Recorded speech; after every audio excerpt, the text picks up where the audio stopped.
युद्ध जरूरी है शांति के लिए। अभी जो युद्ध आपने देखा भारत और पाकिस्तान के बीच में, परसों जो युद्ध हुआ है, परसों मतलब कल ही ना, 7 तारीख 7 मई 2025 को रात को 1 बजे के आसपास जो युद्ध हुआ है भारत पाकिस्तान के बीच, वो युद्ध जरूरी है शांति के लिए। और वैसा ही युद्ध जरूरी था महाभारत में, और वैसा ही युद्ध जरूरी था रामायण काल में, भगवान राम और रावण के बीच में। इन तीनों युद्ध में मैंने एक खास बात देखी है। रामायण के युद्ध को रोकने का बहुत बहुत प्रयास किया गया। विभीषण ने प्रयास किया रावण को समझाने का कि सीता माता को लौटा दो, रावण ने नहीं सुनी। कुंभकर्ण ने प्रयास किया, रावण ने नहीं सुनी। हनुमान जी ने समझाया था, रावण ने नहीं सुनी। अंगद ने समझाया था, रावण ने नहीं सुनी। सुग्रीव ने समझाया था, रावण ने नहीं सुनी। और भी बहुत सारे रिश्तेदार थे रावण के जिन्होंने समझाया था रावण को, रावण नहीं सुना। और तब युद्ध जरूरी हो गया था शांति के लिए। रामायण काल में जो युद्ध हुआ है भगवान राम रावण के बीच में, वो क्यों हुआ है? शांति के लिए। क्योंकि बहुत मौके दिए गए रावण को, वो नहीं माना। तो फिर अंतिम उपाय क्या रहा? युद्ध। महाभारत काल में भी वही हुआ। उस महाभारत के युद्ध को रोकने के लिए भगवान कृष्ण ने बहुत बहुत प्रयास किए। महात्मा विदुर ने प्रयास किया, भीष्म पितामह ने प्रयास किया, और भी अनेक अनेक बुद्धिमान लोगों ने प्रयास किया कि महाभारत का युद्ध टल जाए। लेकिन दुर्योधन और दुशासन और कर्ण ये किसी की सुनने वाले नहीं थे। कृष्ण ने प्रयास किया तो कृष्ण को ही बंदी बनाने का प्रयास किया गया। अंत में भगवान कृष्ण ने कहा चलो इनको 5 गांव ही दे दो, फिर भी नहीं माने कि सुई के नोक के बराबर जमीन नहीं देंगे। तब कृष्ण ने अर्जुन से कहा युद्ध कर। युद्ध जरूरी हो गया शांति के लिए। और ये तीसरा मामला जो है भारत पाकिस्तान का, देखा जाए तो आज़ादी के बाद से लेकर के आज तक 5-6 बार बड़े बड़े हमले पाकिस्तान ने किए भारत के ऊपर। अचानक खबर मिलती थी कि पुलवामा अटैक हो गया, अचानक खबर मिलती थी कि पाकिस्तान वाले यहाँ घुस गए वहाँ घुस गए। तंग आकर के देखा जाए तो मोदी जी भी युद्ध चाहते नहीं थे, लेकिन पाकिस्तान ने ऐसी तबाही मचा दी। बार बार कुछ न कुछ उसके आतंकवादी घुस जा रहे हैं और कहीं न कहीं कत्लेआम हो जा रहा है। सोचिए, पाकिस्तान के साथ युद्ध करना कोई नहीं चाहता है, क्योंकि पाकिस्तान एक समय में भारत का हिस्सा था। लेकिन पाकिस्तान ने मजबूर कर दिया जब ये कांड हुआ कि 26 निर्दोष लोगों की हत्या कर दिया और उनके पत्नियों को छोड़ दिया, बच्चों को छोड़ दिया कि जाओ मोदी को बोल देना, मोदी को बता देना। ये होता है मजबूर कर देना। तब मोदी को जरूरी हो गया युद्ध करना शांति के लिए, और अब शांति होगी। इसलिए कि यहाँ भी वही हो रहा है जो रामायण और महाभारत में हुआ था। युद्ध जरूरी है शांति के लिए, और उससे भी बड़ा युद्ध मुझे प्रतिदिन लड़ना पड़ता है मन और विवेक के बीच। मेरा युद्ध चलते रहता है। ये मेरे वीडियो का असली मुद्दा है। आपके भी मन और विवेक के बीच युद्ध चलते ही रहता है। आपने गौर नहीं किया, मैंने किया है। मन कहता है गुटखा खाएंगे, विवेक कहता है कि नहीं खाना चाहिए, और मन और विवेक का युद्ध चलता रहता है। जिनके मन और विवेक के बीच युद्ध नहीं चलता है, वो 5 रुपया दिया, गुटखा खाया और मजे में है, वो इंसान कोई और है। मन कहता है शराब पिएंगे, विवेक कहता है नहीं पीना चाहिए, और ये युद्ध मेरे और मन और विवेक के बीच चलता रहता है। जीत किसकी होती है? और कुछ लोग ऐसे भी हैं जो कहते हैं शराब पिएंगे, मन ने कहा शराब पिएंगे और बैठ गए शराब पीने, और उसके बाद जो जो उसका स्पेशल इफेक्ट हुआ, पत्नी भोगे, परिवार भोगे, बच्चे भोगे, समाज भोगे, दारू चलना चाहिए। उनके मन और विवेक के बीच युद्ध होता ही नहीं है, तो शांति भी नहीं आती है। जो लोग भी शराब पीते हैं, शराब पीकर शांति से रह जाए, वैसे जीवन में मैंने 2 ही आदमी देखे हैं, सिर्फ 2 आदमी, शायद 2 से ज़्यादा भी होंगे। शराब पी लेंगे या नहीं पिएंगे आप बाहर से नहीं बता सकते। न उनके मुंह से कोई गाली निकलेगा, न कोई खराब व्यवहार करेंगे पत्नी बच्चों के साथ, न किसी के साथ। वो शराब पीते हैं और हम भीतर भीतर मज़े में रहते हैं। वो 2 लोग मुझे बहुत पसंद हैं, शराब पीते हैं पर किसी का बुरा नहीं करते हैं।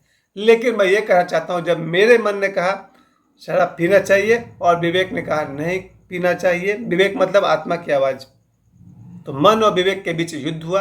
और परिणाम यह है कि शायद मेरी पत्नी के मेरे जीवन में आने के बाद 2003 के बाद मैंने शराब स्वेच्छा से तो नहीं पिया है और अब तो बिल्कुल ही नहीं पीते हैं। बाबा बागेश्वर के एंट्री के बाद तो फिर जिंदगी का रंग ही बदल गया। बाबा बागेश्वर जिंदाबाद। वो आ गए, शराब को बाय बाय करना पड़ा। ये हाथ में देखना, ये जगन्नाथपुरी का एक फीता किसी मित्र ने दिया है, गौतम कांजीलाल भैया, उनका दिया हुआ है जगन्नाथपुरी का फीता है। इसे देखकर मुझे याद आता है कि विवेक और मन के बीच युद्ध चलता रहता है। अब देखिए मेरे जीवन, पर्सनल निजी जीवन में क्या था। मेरे निजी जीवन में मेरे परिवार, खानदान, गांव का संस्कार नहीं था मांसाहार करना, पर मन कहता था अंडा खाएंगे, बॉयल्ड अंडा खाएंगे, ऑमलेट खाएंगे। विवेक कहता था कि नहीं खाते तो अच्छा था, क्योंकि तुम धर्म के मार्ग पर चलते हो, रामायण महाभारत का पाठ करते हो, हनुमान चालीसा पढ़ते हो, मंदिर जाते हो। विवेक ने कहा नहीं खाना है। एक दिन जीत हुई, मन और विवेक के बीच युद्ध चलता रहा। विवेक की जीत हुई और शायद पिछले कई वर्षों से, वही 20 साल के आसपास हो गया होगा, मैंने मांसाहार, मांस, मछली, अंडे का भी गुड बाय कर दिया। अब एक बात और देखिए, मन और विवेक के युद्ध में मैंने मांसाहार छोड़ा, मन और विवेक के युद्ध में मैंने शराब छोड़ी, मन और विवेक के युद्ध में मैंने गुटखा को बाय बाय किया, मन और विवेक के युद्ध में मैंने खैनी, जो तंबाकू कहते हैं, उसका भी बाय बाय किया। क्योंकि मन और विवेक के बीच मेरा युद्ध चलता ही रहता है। सबसे मुश्किल आता है कि समाज में जो मेरे साथी हैं, मेरे रिश्तेदार हैं, मेरे अपने हैं, उनके बीच वार्तालाप बड़ी कठिन काम है। कम्युनिकेशन, कन्वर्सेशन बड़ा कठिन है। और इसमें मेरा एक ही सिद्धांत है, गलत बोलने से अच्छा है चुप रह जाओ। मैं अपने किसी भी रिश्तेदार को, किसी भी मित्र को, किसी पड़ोसी को गलत नहीं कहना चाहता हूँ, चुप रह जाता हूँ, घर वापस आ जाता हूँ, गलत नहीं कहना चाहता हूँ। ये मेरा अपना सिद्धांत है। तब मन और विवेक के बीच जब युद्ध चलता है, मन कहता है कि हम भी पलट कर जवाब दें, विवेक कहता है चुप हो जाओ, लौट जाओ, क्योंकि गलत बोलने से अच्छा है चुप हो जाना। हाँ, मैंने एक काम और किया। 2025 में 1 जनवरी से लेकर अब तक मैंने प्रयास करते करते करते लोगों को एलिमिनेट करते करते करते मैं अकेला हो गया। जिन जिन लोगों के साथ मुझे प्रॉब्लम होती थी उन सबको मैं एलिमिनेट करता चला गया, यानी निकालता चला गया। अब मैं अकेला बच गया। मैं हूँ, मेरे 2 बच्चे, मेरा बेटा, मेरी बेटी और मैं। 3 लोगों से मेरी दोस्ती है। 3 ट्यूशन पढ़ाता हूँ, इट्स ओके।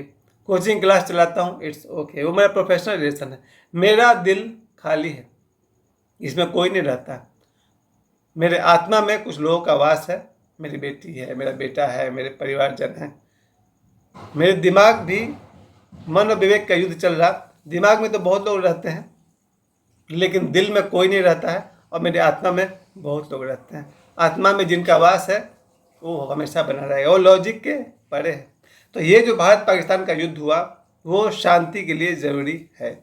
बहुत बार प्रयास किया गया कि भाई पाकिस्तान आतंकवाद का सपोर्ट नहीं करे, पर ये तो हद हो गई। पार्क में कोई घूमने जाए और उसे धर्म पूछ करके गोली मार दिया जाए। पत्नी को छोड़ दो, बच्चों को छोड़ दो, सिर्फ मोदी को दिखाने के लिए कि जाओ मोदी को बता देना। मोदी ने बता दिया आपको। और मुझे तो ये बार बार कहना पड़ता है। कल के वीडियो में मैंने बात कही थी कि जो लोग मोदी को कहते हैं कि मोदी फेंकू है, मोदी जुमलेबाज है, भैया आप मत कहो मोदी क्या है, देख लो अपनी आंखों से मोदी क्या है। और मोदी जी, राजनाथ सिंह जी और अमित शाह, 3 जो हमारे देश के त्रिमूर्ति हैं, मेरे लिए त्रिमूर्ति हैं, इन तीनों ने पाकिस्तान को जो जवाब दिया ये शांति के लिए ज़रूरी है। जब वार्ता से बात न बने तो युद्ध से ही शांति आती। भगवान बुद्ध के विचार कुछ और थे। भगवान राम भी युद्ध चाहते थे, ऐसा आप मत समझिएगा। भगवान राम भी युद्ध नहीं चाहते थे, लेकिन जब युद्ध ही जरूरी है शांति पाने के लिए तो युद्ध ही सही। भगवान कृष्ण भी युद्ध नहीं करना चाहते थे, पर युद्ध से ही शांति संभव था तो युद्ध करना पड़ा। और गौतम बुद्ध का जो दृष्टिकोण था वो कुछ और था। वो शुरू से देखते थे कि युद्ध में सिवाय दुख के क्या मिलने वाला है। शत्रु को मार भी दिया तो फिर उसके हाथ पैर कट जाएंगे, उसकी गर्दन कट जाएगी, उसका परिवार रोएगा, उसकी पत्नी रोएगी, बच्चे रोएंगे, समाज कमजोर होगा। इसलिए भगवान बुद्ध ने अहिंसा पर जोर दिया कि अपनी शक्ति का प्रयोग कमजोरों पर मत करो। उनके अहिंसा का मतलब था आप में शक्ति है तो कमजोर को सताओ मत, ये था उनके अहिंसा का मतलब। लेकिन जब कोई बार बार आपको परेशान करे तो फिर युद्ध करना ही पड़ता है, तब युद्ध आखिरी रास्ता बन जाता है। भगवान बुद्ध तो यही चाहते थे कि भाई आदमी के बुराई को मार दिया जाए, पर भगवान बुद्ध के मार्ग से पाकिस्तान सुधरने वाला नहीं था। पाकिस्तान सुधरेगा तो भगवान राम के फिलोसफी से, पाकिस्तान सुधरेगा तो भगवान कृष्ण के फिलोसफी से, और पाकिस्तान सुधरेगा तो मोदी जी के फिलोसफी से। तो मैं अंत में फिर से कहूँगा, युद्ध जरूरी है शांति के लिए। धन्यवाद।